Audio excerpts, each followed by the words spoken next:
L'actuelle génération d'Octavia, la troisième de l'ère Volkswagen, a été lancée en 2013 en berline et en break appelée Combi. Il n'aura fallu attendre que quelques mois de plus pour voir arriver les versions sportives appelées RS. Disponibles en berline comme en break, elles existent en diesel et en essence. La version essence que nous essayons ici développe 220 chevaux via le même 2 litres turbo qu'une certaine Golf GTI. Cette Octavia RS a droit extérieurement entre autres à une calandre basse en nid d'abeille ou bien à l'arrière à sa double sortie d'échappement intégrée dans un bouclier spécifique.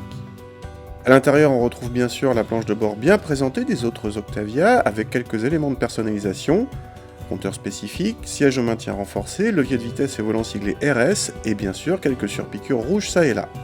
L'équipement est complet mais le freinage automatique ou l'accès main libre reste en option. À l'arrière, Octavia oblige l'espace aux jambes Air Royal. Le volume de coffre frôle les 600 décimètres cubes, exceptionnel. On est cependant déçu par la présence d'un renfort et par la banquette qui une fois rabattue ne dégage pas de plancher plat. Contact et si le 4 cylindres se montre discret au départ, il peut ensuite devenir agréablement grondant à forte charge. Le moteur se montre disponible très tôt et monte sans sourciller jusqu'à 6000 tours.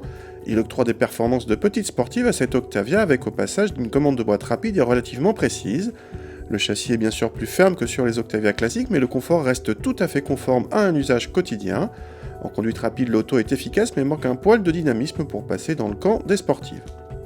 Côté consommation, cette Octavia Combi s'en sort plutôt bien vu le niveau de performance puisqu'elle réclame selon Skoda 6 litres de moyenne, soit 142 grammes par kilomètre de CO2 et un petit malus de 500 €. Pas mal quand on sait que la Golf GTI, munie du même moteur, rejette 139 grammes par kilomètre de CO2 mais offre bien moins de place et de polyvalence. La plupart des clients Octavia RS opteront pour la version diesel, beaucoup plus sobre que l'essence, mais cette Octavia la plus rapide de l'histoire, selon Skoda, offre un agrément mécanique nettement supérieur tout en étant un peu moins cher à l'achat à 32 000 € en break.